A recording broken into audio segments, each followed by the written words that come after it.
बहुपद की घात पूछ लेता है कभी कभी।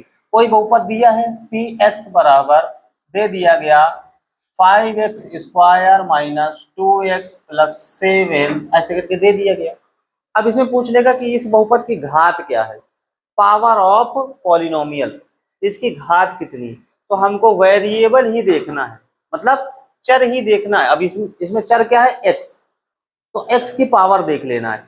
यहाँ पे x की पावर है 1, ये x ही है, ठीक है ना। यहाँ पे पावर कितनी है, जब कुछ पावर नहीं लगी होती तो उसको मानते हैं 1। यहाँ पे पावर है 1, यहाँ पे पावर है 2। तो जो बहुपद दिया है उसमें जो वेरिएबल दिया है, चर दिया है, उसकी जो अधिकतम घात है उसी को बोलेंगे कि ये बहुपद की घात है। इस बहुपद की अगर हम बोले कि घात कितनी है, तो इसमें हम चर को देखेंगे। चर में पावर 2 भी है, चर में पावर 1 भी है, तो ज्यादा वाली ही क्या होगी, उसकी उस बहुपद की घात होगी। इस बहुपद की घात की बात करें तो कितनी होगी, इस बहुपद की घात है 2, ठीक है ना। एक और अगर हम एग्जांपल ले लें, हमने लिख दिया पी एक्स बराबर 2x माइनस 5, ये लिख दिया। अब आप बोले कि इस बहुपद की घात कितनी है, तो बोलोगे कि चर को देखना है हमें। चर को देखा, चर है x, x की पावर कितनी है, x की पावर जब कुछ नहीं होती तो हमने बताया कि पावर कितनी होती है, 1 होती है। तो और कोई x है यहाँ पे, और कोई भी x नहीं है, तो बस इसी को देख लेना। सबसे बड़ी पावर क्या है, 1, x की सबसे बड़ी पावर क्या है, 1 है, तो इस बहुपद की घात भी क्या हो जाएगी, 1 हो जाएगी। तो घात के हिसाब से हम बहुपद के टाइप भी बताते हैं, मतलब कि उसके प्रकार भी होते हैं। जैसे अगर किसी बहुपद की घात है 2, तो उसको हम बोल देते हैं द्विघात बहुपद, उसको बोल देते हैं द्विघात बहुपद।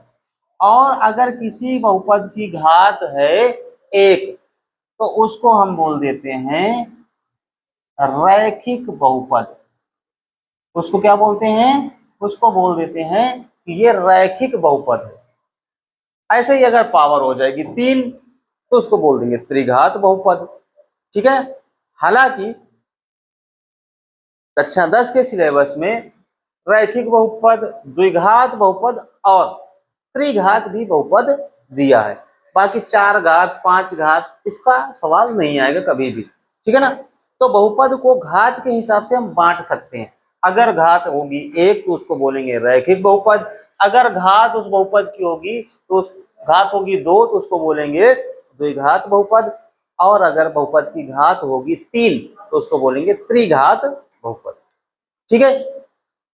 अब पद के हिसाब से भी बहुपद को बांट सकते हैं। पद के हिसाब से कैसे बांट सकते हैं, इसी में बता देते हैं।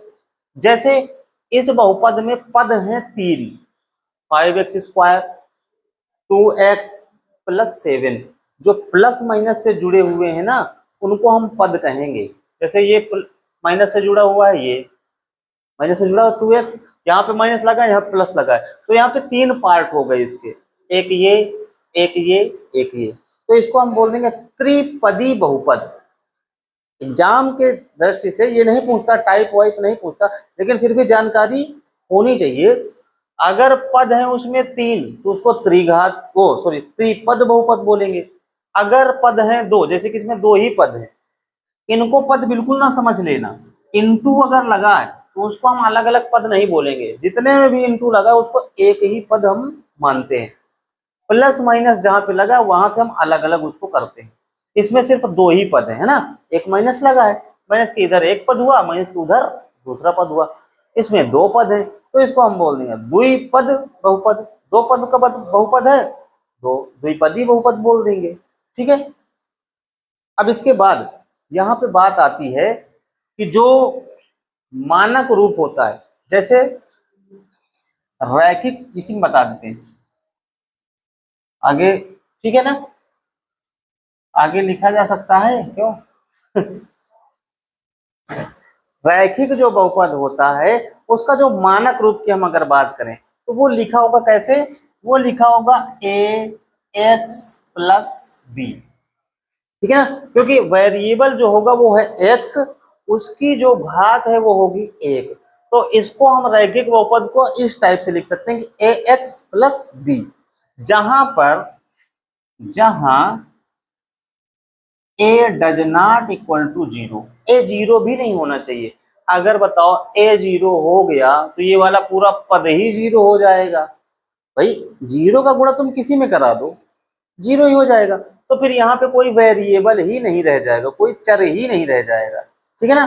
तो इसीलिए बोला जाता है कि जो a है वो does not equal to zero होगा, ठीक है ना।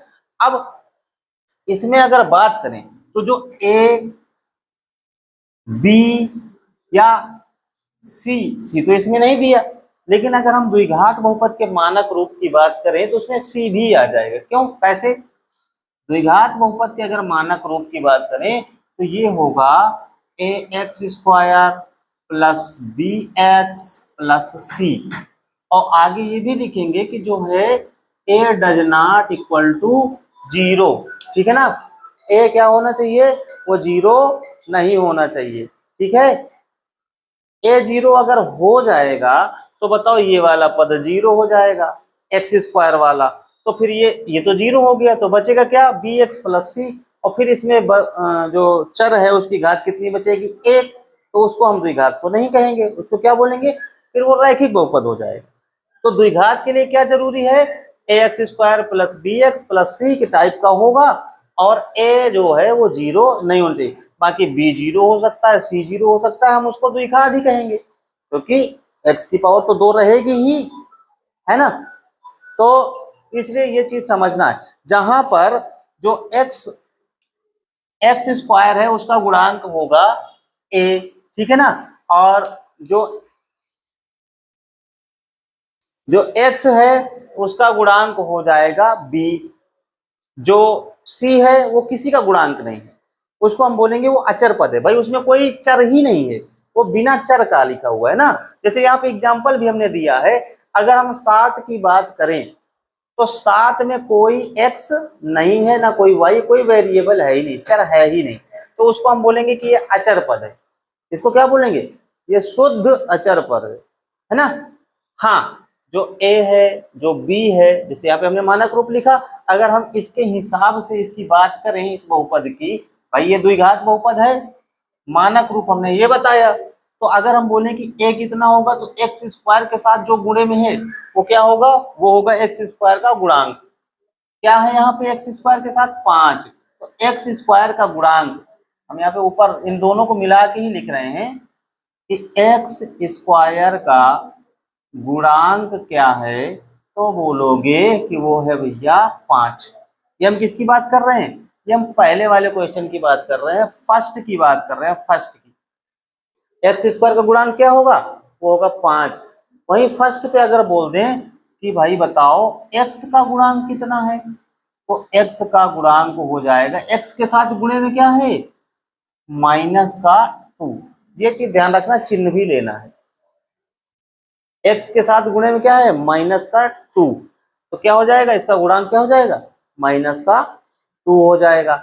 अगर हम बोले कि इसमें अचर पद क्या है, तो जिसमें जिसमें चर दिया ही नहीं है, जिसके साथ गुणे में चर दिया ही नहीं, साथ में कोई चर दिया है क्या, गुणे में नहीं दिया, तो वो क्या हो गया, अचर। बिना चर का इसका मतलब अचर।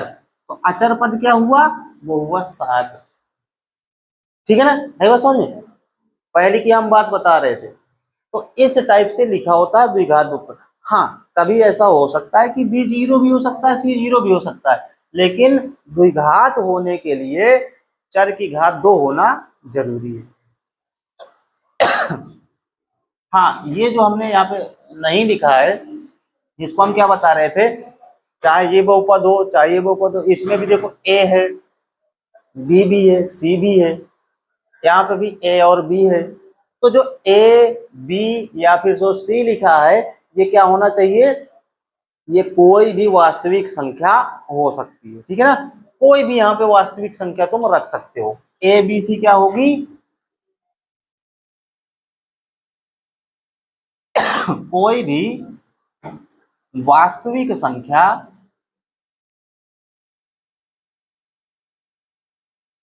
कोई भी वास्तविक संख्या होगी।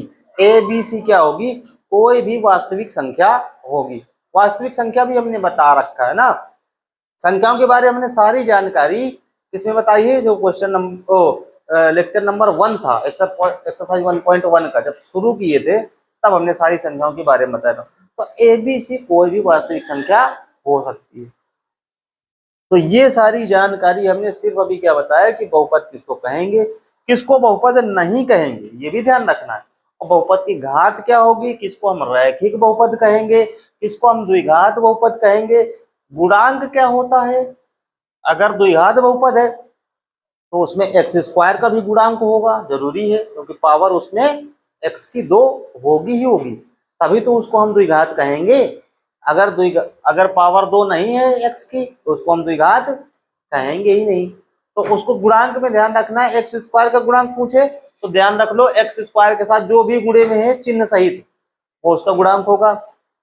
एक्स का गुणांक बोले तो एक्स के साथ जो भी गुणे में है चिन्ह सहित वो उसका गुणांक हो जाएगा। अचर पद की बात करें तो जिसमें चर है ही नहीं वो क्या हो जाएगा, अचर पद हो जाएगा। थोड़ा सा